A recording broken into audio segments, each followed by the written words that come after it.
Father, we thank you for the day. Thank you for the teaching we've already had. Pray that you would superintend my teaching, that it would be the words that you would have me say, that people would hear your words and not my own. Pray these things in Christ's name. Amen. This is a course we're going to do probably about 6 weeks on economics. We're going to talk about valuation. We'll talk about things like debt. We'll talk about incentives. We will talk about hard money, things along those lines. So I'm going to push fairly hard today. I got 82 slides, so we're going to try to get through them. A lot of them are point 1, point 2, point 3, but we'll try to get through. We'll try to get through these today on what I'm calling economic action figures. And you'll see as we go here in these first few slides why I called it economic action figures, because it's about the actions we take. But the main thrust of today's talk is about valuation. To study economics, first thing we should do is take a quick look at a definition of economics. Now, this is a pretty good one from a book by Lionel Robbins in 1932. He called it out as the study of human behavior as a relationship between the ends and scarce means which have alternative uses. There are three things that we're going to concentrate on in this particular definition: behavior, scarcity, and alternatives. But it is he's making the point here that it is our behavior, our action, that is a basis of economics. What we do. So let's take the definition apart. Behavior. Economics is a study of human action. If any of you have been around me at all for very long, you know that I'm what you would call an Austrian economist. I subscribe to the Austrian school of economics as opposed to the Keynesian school or the Chicago school of economics. The Austrian school, it was dominated by a couple of Austrian men, Ludwig von Mises, Karl Menger, Friedrich Hayek. These were guys who really put this school of economic thought together. We'll talk about Austrians in a little bit later. But von Mises, who was you would consider the real father of Austrian economics, his magnus opus was called Human Action, which really just fits right into this. It's a study of human action. So behavior, it's action. There are lots of things about which the Bible is silent, like arithmetic. 1 and 1 is 2. That's a truth. And so we can surmise that God is present in arithmetic, but you wouldn't go to the Bible to study arithmetic. But since economics is about human behavior, it's about action, we can find out what is good action and what is bad action. What is good behavior and bad behavior? Those things are laid out in the Bible. And so if economic theories like Keynesianism don't conform to biblical standards, we can toss them. We can say it's not valid because it doesn't conform to biblical teaching. It doesn't conform to the Bible. So how we actually behave, how we should behave, are found in the Bible. And so the Bible is teaching us about economics because action is economics. Let's talk about scarcity. There wouldn't be much to study in economics if it wasn't for scarcity.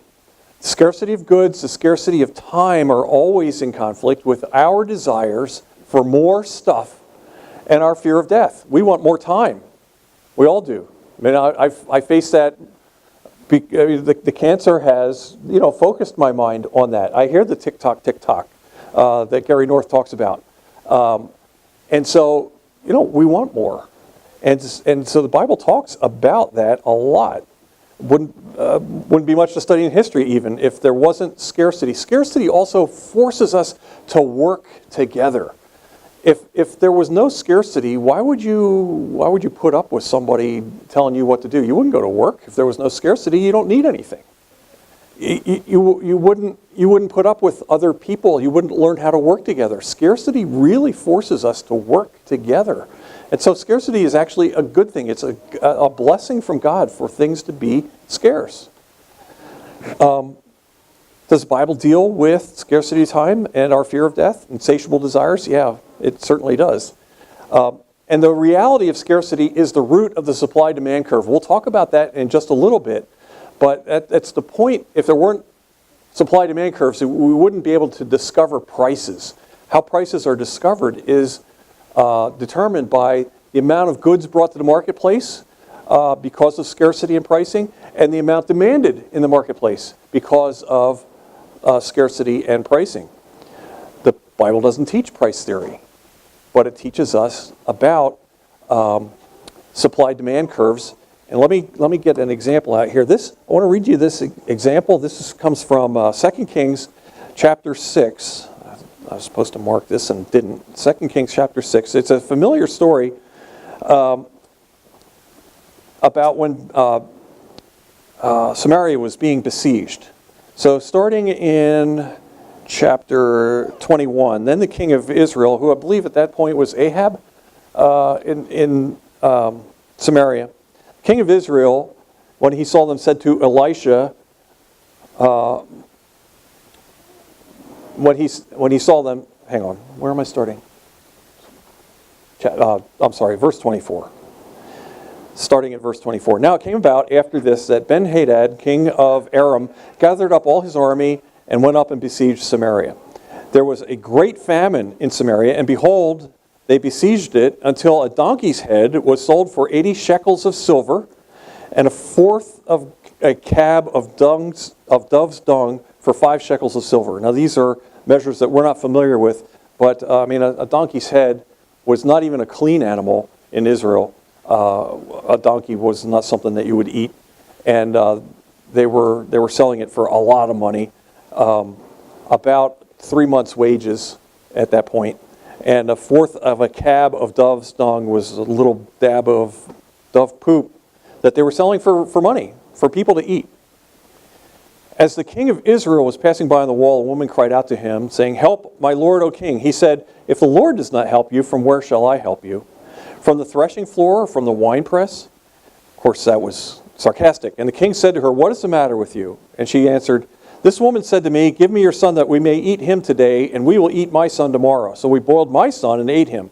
And I said to her on the next day, 'Give your son that we may eat him,' but she has hidden her son."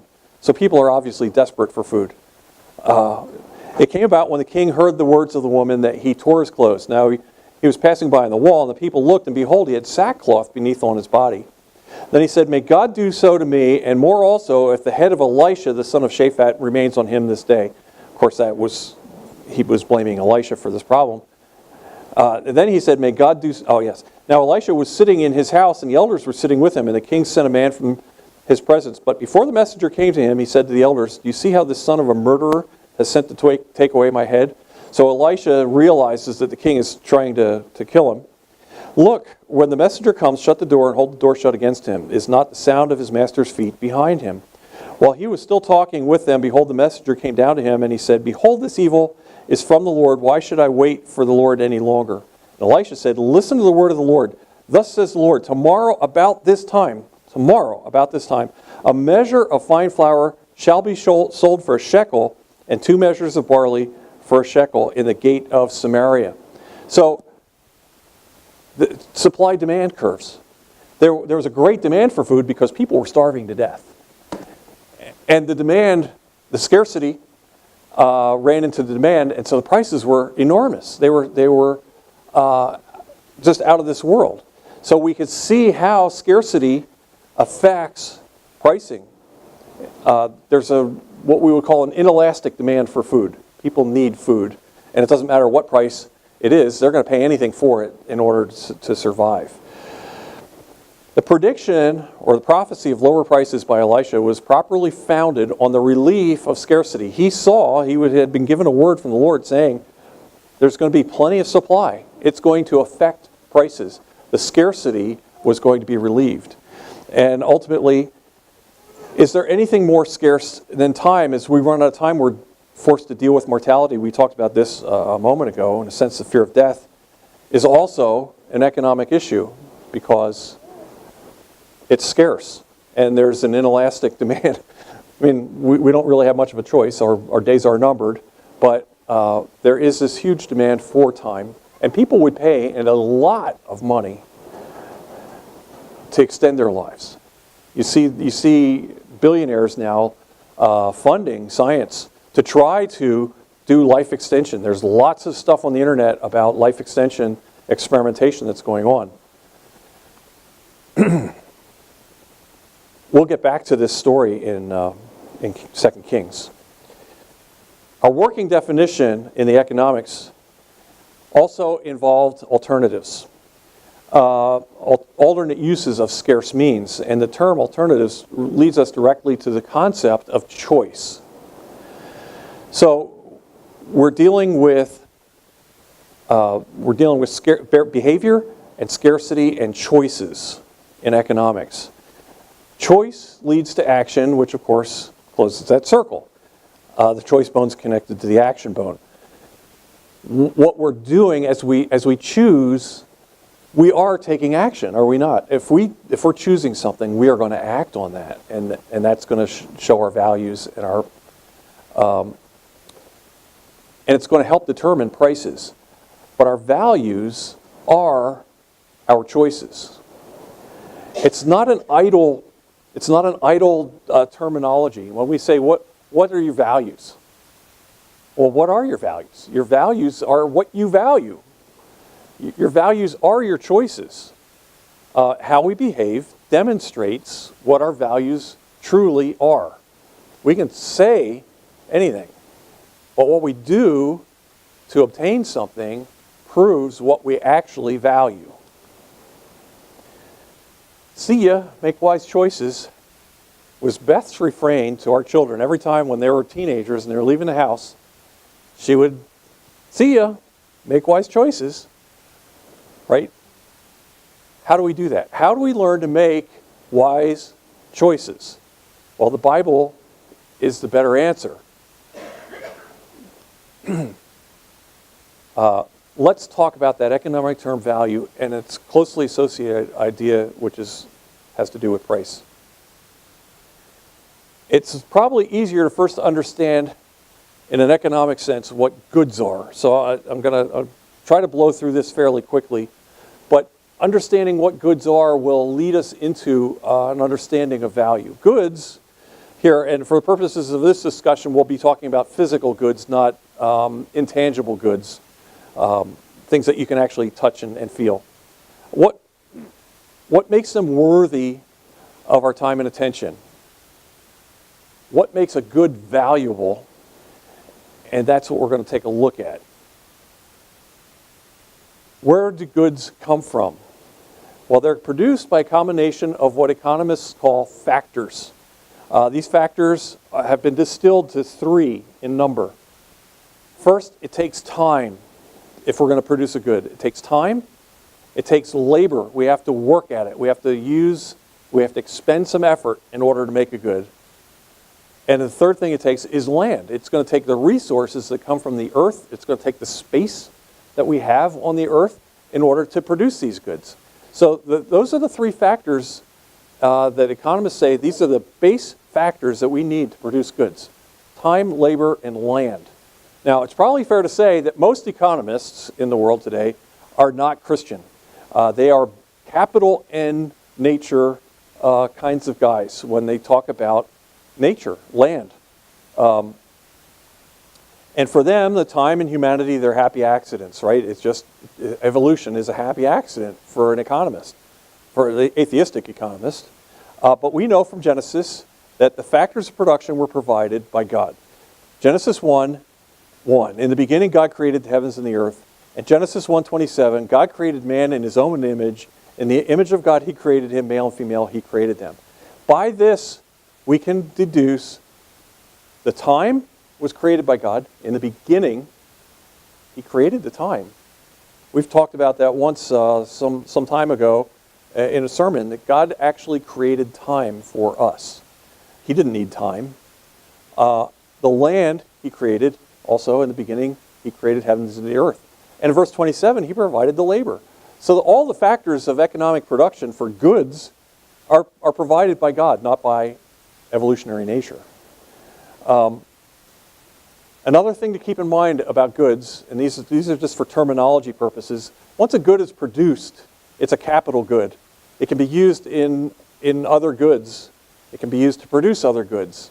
And so it's a term that you hear often. You talk about capitalist formed companies. They bring together capital. They bring together goods, capital goods, in order to produce. You're making capital expenditures if you're spending money on productive tools. And if you have a lot of money, people say you have a lot of capital, which is simply goods that's been converted into another kind of a good, which is money. So at its core, though, wealth, capital is time, labor, and land. Now, the two quotes. One is from Rothbard, and Rothbard is, although an atheist, Murray Rothbard wrote a book called Man, Economy, and the State. It's a brick. It's thick. But it's quite readable. If you really have an interest in economics, I recommend it because Man, Economy, and the State lays everything out very methodically and in terminology that anybody can understand. It doesn't take a PhD in economics to read Murray Rothbard, Man, Economy, and the State. And he really brings you along. From that book, early on, he talks about this. Labor and land, in one form or another, enter into each stage of production. Labor helps to transform seeds into wheat, wheat into flour, pigs into ham, flour into bread, etc. Not only is labor present at every stage of production, but so also is nature. Land must be available to provide room at every single stage of the process, and time is required at each stage. Furthermore, if we wish to trace each stage of production far enough back to its original sources, we must arrive at a point where only labor and nature existed and there were no capital goods. That's how we distill things down to those three factors, time, labor, and land. We also have another quote from Moses.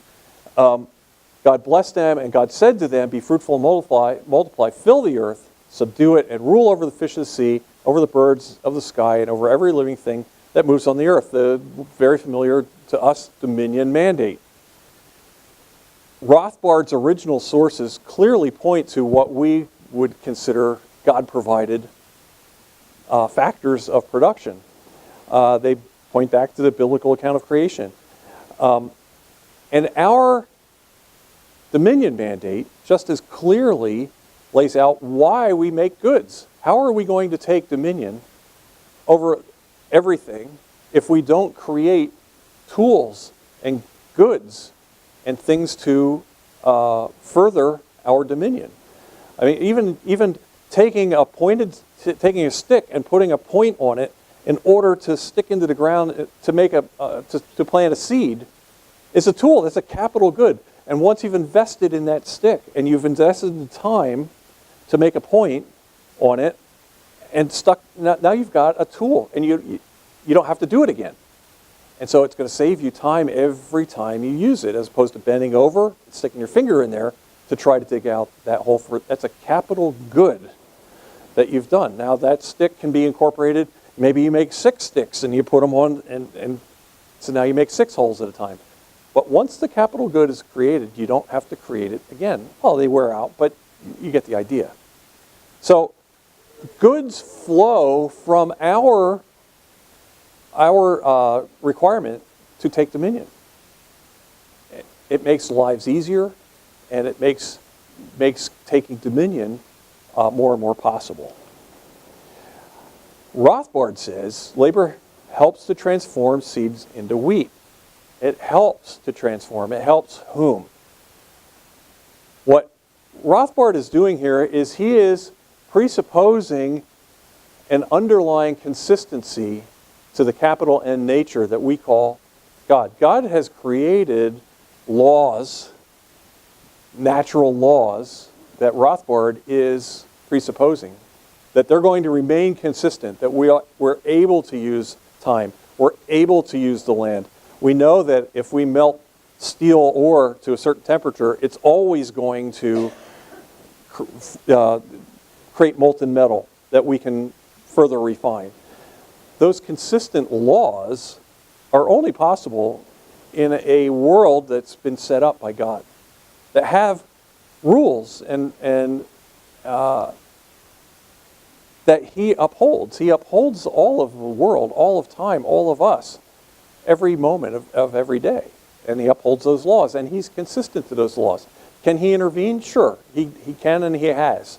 But those things are consistent, and they're for our good. They're here for us to use as a part of our taking dominion.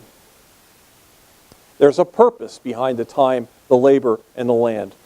That purpose is our taking dominion. We recognize that, and again, that presupposes a God. These things are created and granted to us, so we'll be able to subdue the earth. So capital goods are necessary for us to do these things. Now, in the past, I've talked about covenant. There's a 5-point covenant. I use the acronym THEOS, T-H-E-O-S. There's transcendence. God is transcendent. He's created rules. He's created everything. But He's the transcendent God. There's hierarchy. He has delegated authority and responsibility to us. And we are to delegate further. There's the ethics, which is the law. There's oath, which are the sanctions for obedience, the sanctions for disobedience. We take an oath to this covenant. And then there's succession. There's the inheritance. There's continuance. Well, God granted is point one. Okay, God is transcendent of the covenant. Man's dominion is point two. He has delegated authority. He's told us take dominion. The establishment of a Christian civilization here is point five in that covenant. So we're dealing here with covenantal biblical theology when we deal with taking dominion. So, hopefully you understand that we're putting time, labor, land into goods, makes them valuable. But what is value? What is value? It has value to us. This starts to get back to our economic action figures, right? Because we take action to prove value. Value is related to the choices we make. How we make those choices is summed up in this following truism. And this is vital. This is so important that you remember this, not just for this class. It's important because you can apply this over and over again. All action is an attempt to exchange a less satisfactory state of affairs to a more satisfactory state of affairs. We obviously act in our own best interest, right? What is our best interest? Our best interest is to get better, or to have it easier, or have more. Those things are in our best interest, generally speaking. That's the way it works. So all action is an attempt to exchange less satisfactory state to a more satisfactory state. It's about human action. Studying what men do or don't do with the time they are allotted allows us to see what it is they value. We get to see it. We get to see it for ourselves. Sometimes we don't even realize it, what we're valuing by our actions. Since time is scarce, all goals can't be satisfied. That's why we have to make choices. If we had all the time in the world, well, we could be lackadaisical about things. Oh, I'll get to it later. I mean, I am the king of procrastination, truly. I act like I have more time than I have. But since time is scarce, we have to make choices. Therefore, all action must be made in the context of man's choosing what goal is going to be satisfied. We have to decide what we're going to do, and then we take action to do that. The fact that men make choices is an indication that he has ranked his goals. Again, choices. The ranking follows and discloses What is that actor's scale of values? What do we value is what we do. Value, then, is the rank that man places on satisfying his desires, and it's proved only by the action he takes. That is the understanding that underlies this idea of exchanging a less satisfactory state of affairs for more satisfactory. Value is assigned to goods by the action men take to acquire them. Now, we've been talking about physical goods, but there are intangibles. There's an intangible value that you've placed on being here today. It's not a physical good, but in a sense it's a good. You're building a value. Maybe it's for your children's education and not your own. Whatever, that's something that you value. But the action that you take by being here proves a value. On a Sunday morning, this is among your highest values. Maybe breakfast first, and then church. But the value, it's assigned to the good, whether it's an intangible good like being at church on a Sunday, or a tangible good like a tool, a chainsaw, right? It's a capital good. And what kind of action will you take to get your chainsaw? Are you going to buy a chipper first? Then the chipper has more value, right? At the time. It's an important concept. And it's also fundamental to understand how we work out our salvation. I very much appreciate the Sunday school class that you had just prior to this, where you were talking about our assent to a proposition. It's a very clarifying thing. For me, we'll get to it. We'll get back to that in just a moment. How I bring value into regeneration and assurance of faith. It's important to note, however, and this is vital, is that value is subjective, right? It's up to the subject. I'm the subject, you're the subject. There's no objective value in anything, any good, not in a chair, not in a piece of silver, not in a piece of gold. There's no objective value. It's subjective, and it varies from individual to individual, and it varies for that individual over time. For instance, breakfast again. Before I've had breakfast, it was very valuable. After I've had breakfast, it's not nearly as valuable to me. I'm not going to act to eat, the second omelet. I'm going to act to eat the first omelet. So within the individual, over time, things change. If I hadn't had my omelet, it was sitting in front of me on the table on a plate, but the house caught on fire. All of a sudden my values have changed because the circumstances have changed. As circumstances change, our perception of value is going to change.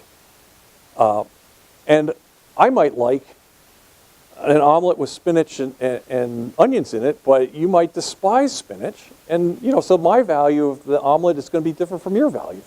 So it varies from individuals, and it varies over time. And it's always changing. It's always moving. Vital to understand. A great example of these things is Beanie Babies, right? Collectibles. Well, when I was much younger, Beanie Babies were a big thing. And people were crazy. They were fighting each other at the stores over Beanie Babies. It's crazy. Now you can't give them away. But that's a great example. Time changed people's values. Pokemon. What is it, a year ago? I was looking out of the office window and there's 5 people standing in the corner at 2nd and Franklin in Boyertown. And they're all doing this. And what are you doing? Well, I don't see that anymore. That has changed. That's a collectible. Hummel figurines. This is my parents' generation. Hummel figurines were a big thing. They're porcelain. I don't know if you've ever seen one. I couldn't care less. That's me. People, again, spent a lot of time. My stepmom has a handful, I don't know how many she has. More than we should count. Anyway, they're still really valuable to her. And when she's gone, we're going to you want? It's things change over time. Values change. So think about those differences between just the individuals and the difference for those individuals over time.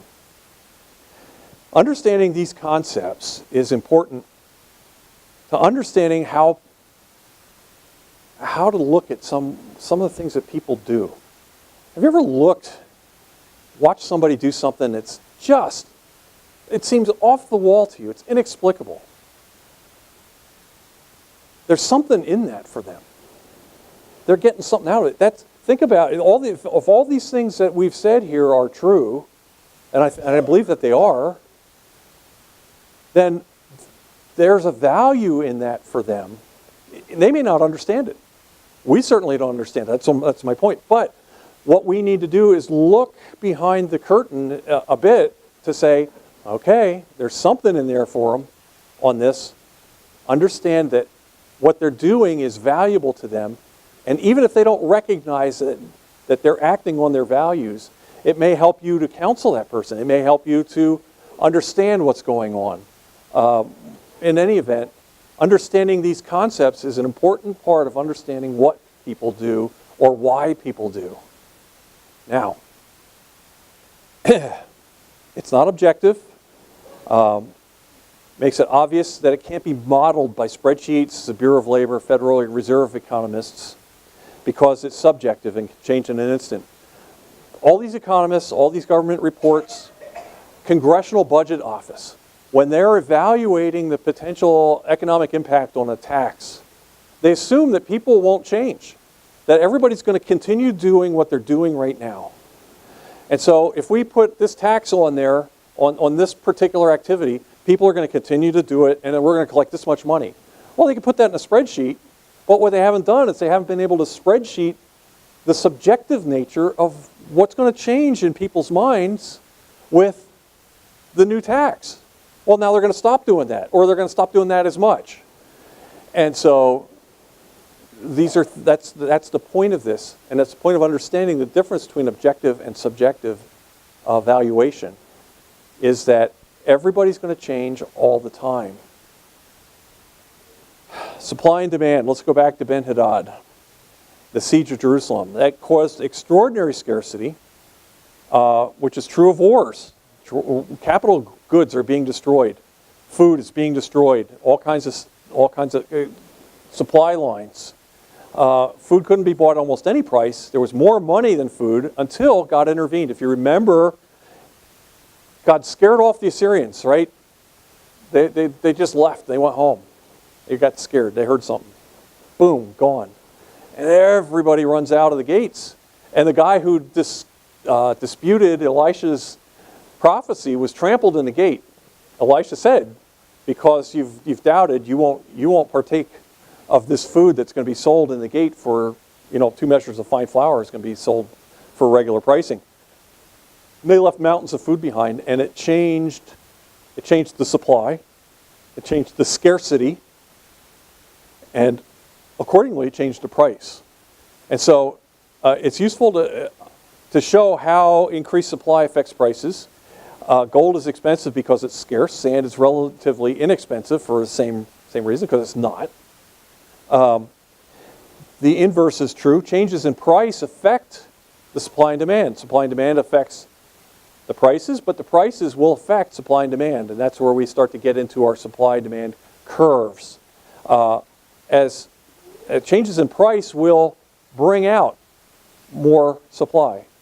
Why? Because suppliers are looking at this saying, well, all of a sudden, I used to be able to sell this for $10, this widget, and now I can sell it for $20. I'm going to make more. I'm going to try to capitalize. I'm going to try to take advantage of the increased prices. So he makes more. Well, so does his competitor, and so does his competitor. Next thing you know, there's a lot. And it starts to bring prices down. Why? Because there's so much supply that the demand starts to tail off. Well, there's not as much demand for it because it's not as scarce. I don't need one because I got one. And so these things interact to create what we call supply and demand curves. So let me just go to the drawing. These are the supply and demand curves, right? Here's the supply curve. It just shows. Now the bottom part here is quantity. So the quantity goes up as the prices go up. The suppliers are going to bring more to market on a supply-demand curve. And the demand, when prices are really high, there's not nearly as much demand because people can't afford it. But when the price is really low, more is demanded. Well, they intersect at some point, and that is the market price. And that's the equilibrium that the market generally finds. And we'll talk about that in a little while, but that's just a graphic representation of supply and demand. In our example with Samaria, when it was besieged, the demand was still high for food, but you couldn't supply more. And so the quantity didn't go up. And so that supply curve was more or less straight up and down. You know, the demand was huge, but it didn't matter. The prices were just sky high. You couldn't supply it. So anyway, that's the idea of a supply-demand curve. You may have heard the term, may never have studied it, but that's in its simplest form. That's what we're dealing with. So in a free market, those two curves meet. That's the market price. There are thousands or maybe even millions of people making these decisions about buying and selling, and it creates a market price. Sometimes we see interference in the market. The government's really great about interfering in the marketplace. And so that will disrupt the market price. And it'll disrupt supply. But other examples of disruption occur in, let's say, healthcare, right? When the government decides they're going to subsidize healthcare, well then, the price goes down. And we saw on the supply-demand curves, as price goes down, more is demanded. You might not go see the doctor for a hangnail. Well, but if it's free, I got the time, I'm going to go see the doctor. That's a market interference. And so what happens is there's a lot of demand. There may not be enough doctors because the doctor's saying, hey, I'm not getting paid enough to look at hangnails. So I'm going to become a plumber and just get out of this business because I can't make any money at it.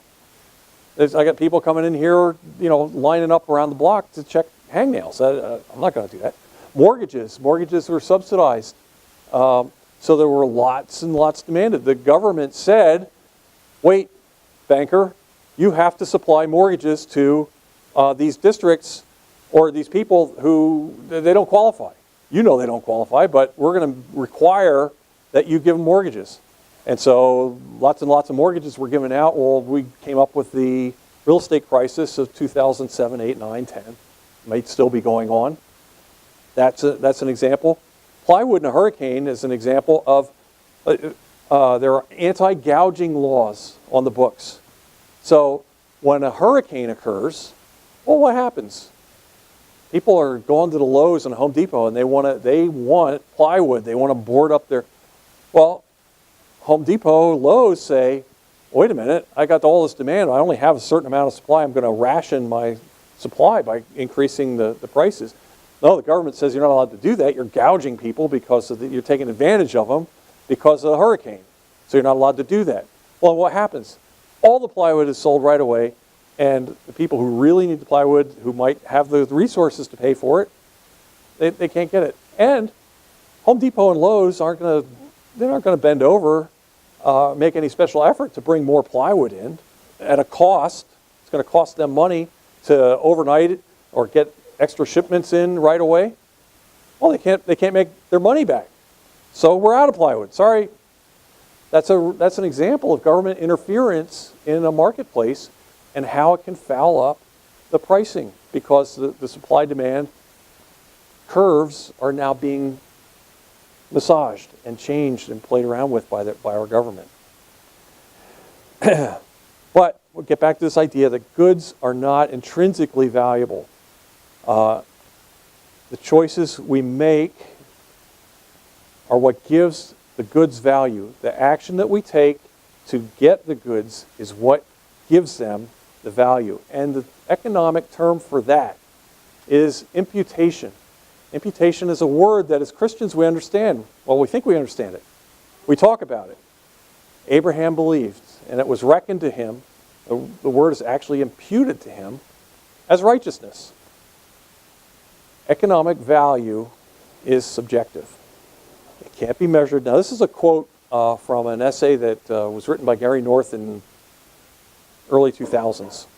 And I'm going to read from this extensively because it's an explanation of imputation that's better than what I can do. And so we'll just go through it. Economic value is subjective. It can't be measured. There's no objective measuring rod of economic value. Nevertheless, the outcomes of competing bids for specific goods are objective. They're prices. We can measure prices. They are objective. Now, how can this be, says North? Each person ranks the importance to him of those scarce resources he's interested in. That's to say, he imputes value to each economic good in relation to all the other economic goods that he's considering. He has a scale of values, first, second, third, etc. He imputes these rankings to specific resources. He then bids for ownership of an array of goods, either as a future buyer, which is selling money, or as an existing owner, buyer of money. If that seems confusing to me, how am I selling money? If you're selling a widget, you're giving the widget and you're getting money.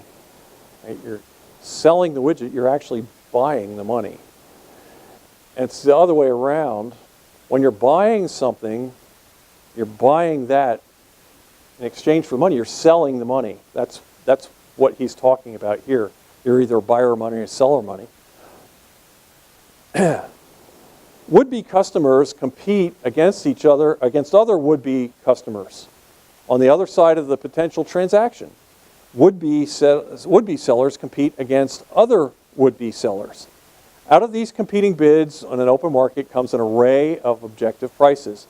Subjective imputed value produce objective prices by way of a gigantic auction.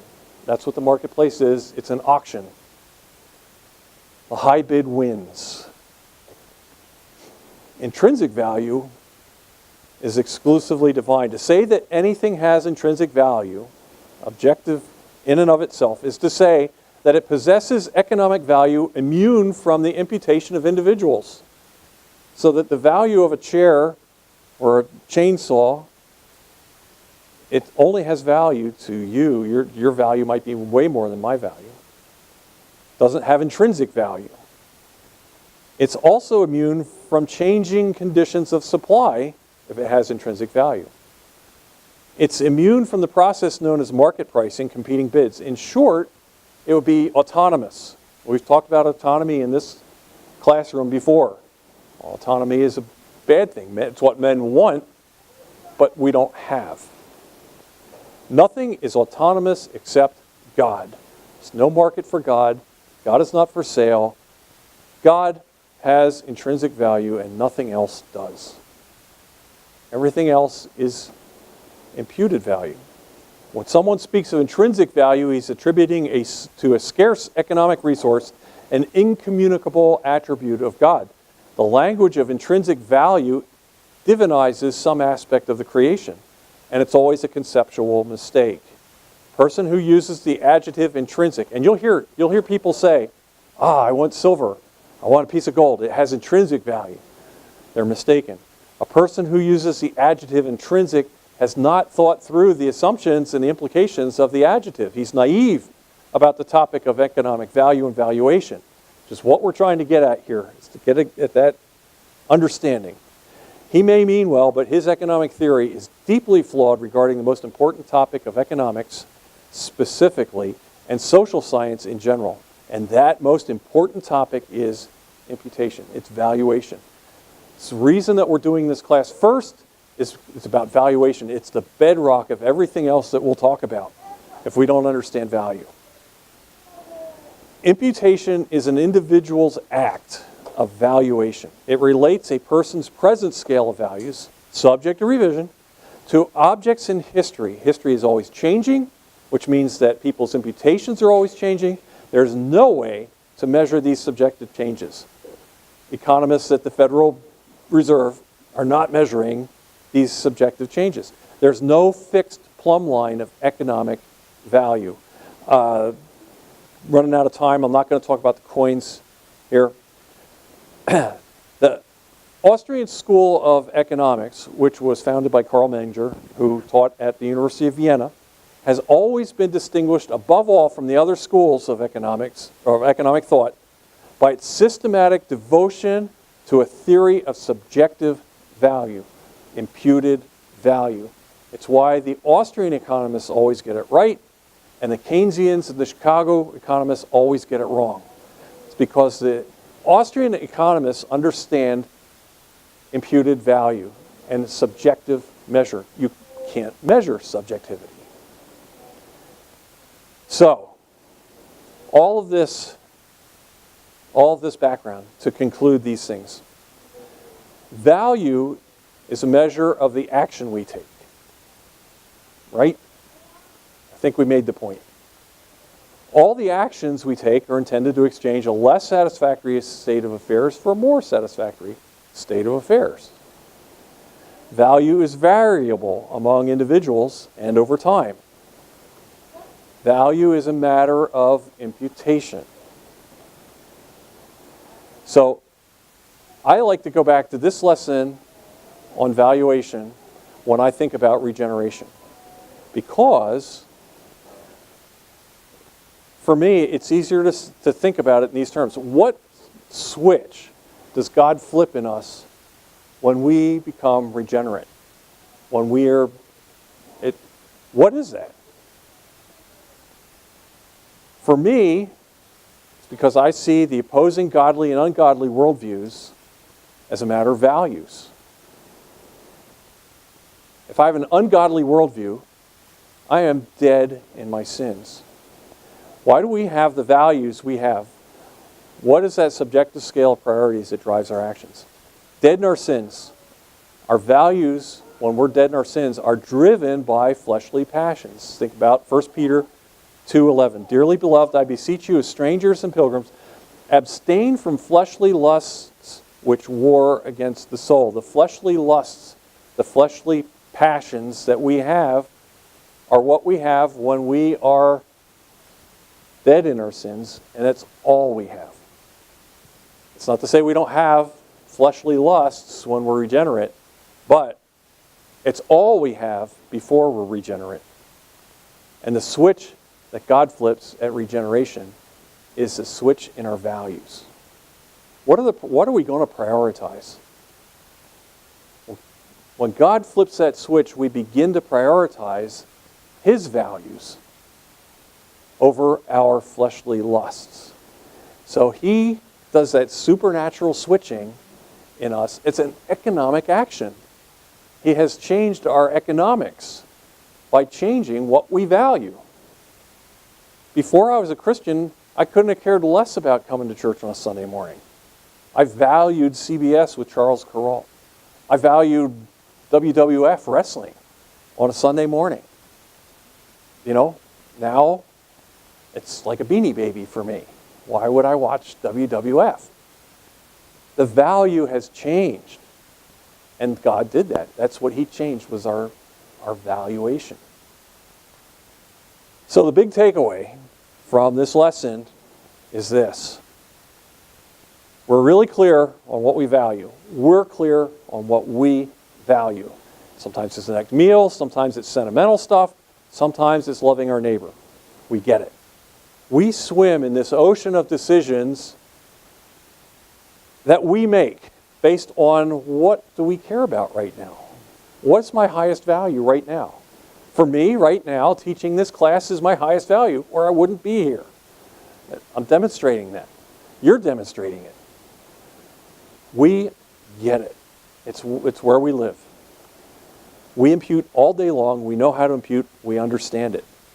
But as Christians, we understand this doctrine of imputation. We believe that we're saved by the imputation of Christ's righteousness. Abraham believed it was reckoned, imputed unto him as righteousness. It says so several times in the Bible. Now think about this.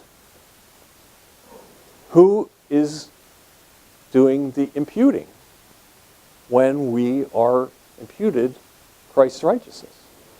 It's not us. God is acting on us. He is imputing value to us. You know, it gives me goosebumps every time I think about it. What is the value of Christ's righteousness? What is that value? And God is imputing that to you and to you and to you and to me. That's simply amazing. And how much value does God place on Christ's righteousness? And He imputes it to me? That's crazy. Why would He do that?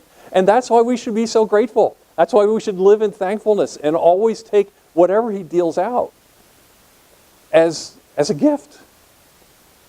We don't take on Christ's righteousness ourselves, right? God is the actor in the imputation.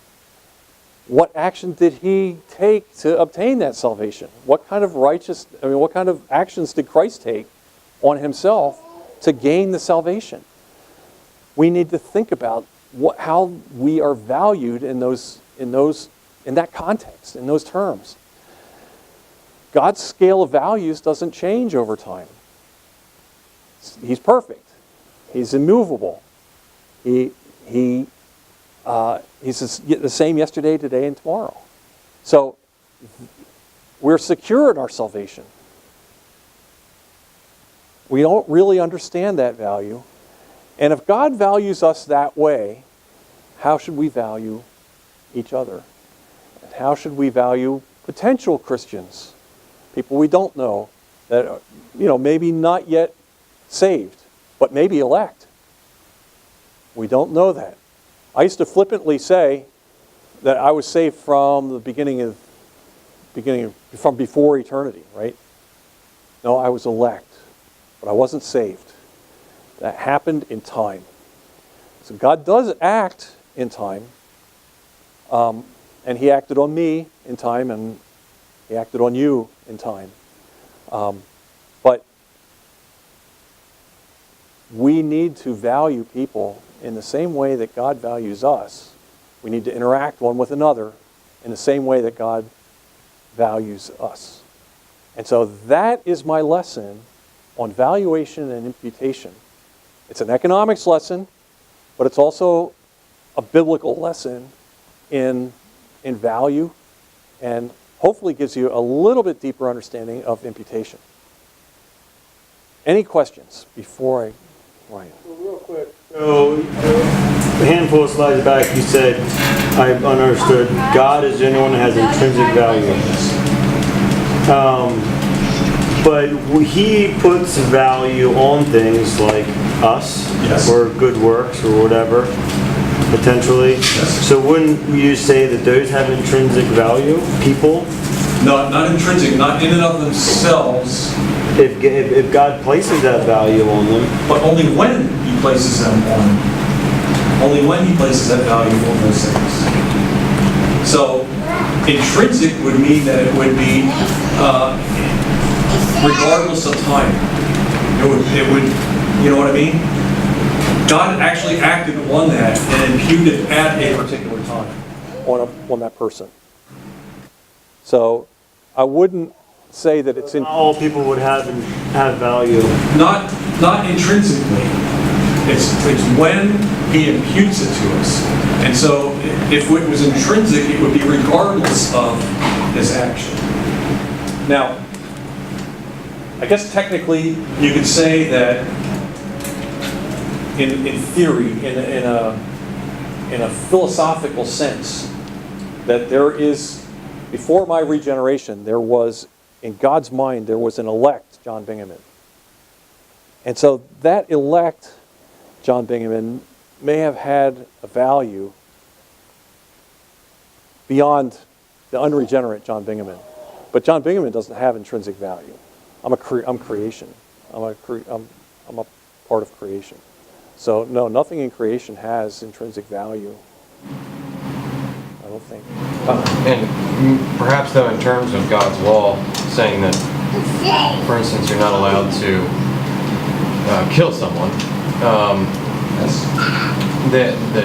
that law, or that in fact you're obligated to try to save them if possible, regardless of whether they're elect or not, would give them would be some intrinsic value, and in terms of it demands action on in their advantage. There's a responsibility that we have to try to save that person from being murdered, because that person is made in God's image, but still with original sin. So if it's got sin in it, I guess there's the question of, is there any intrinsic value? Well, it wouldn't be God's value, it would be our value, since we're the ones that have to. Right. We would be the ones imputing the value. Yeah, we're still imputing. We're still doing the imputation. One other Yes. comment. I think what you're talking about here is really important for everybody to understand, because in the moving business, I get to witness a lot of people messing this up, and I actually make a lot of money off of it. That people might buy something for a certain price, and so they think because they bought it for that price, it has that inherent value to it.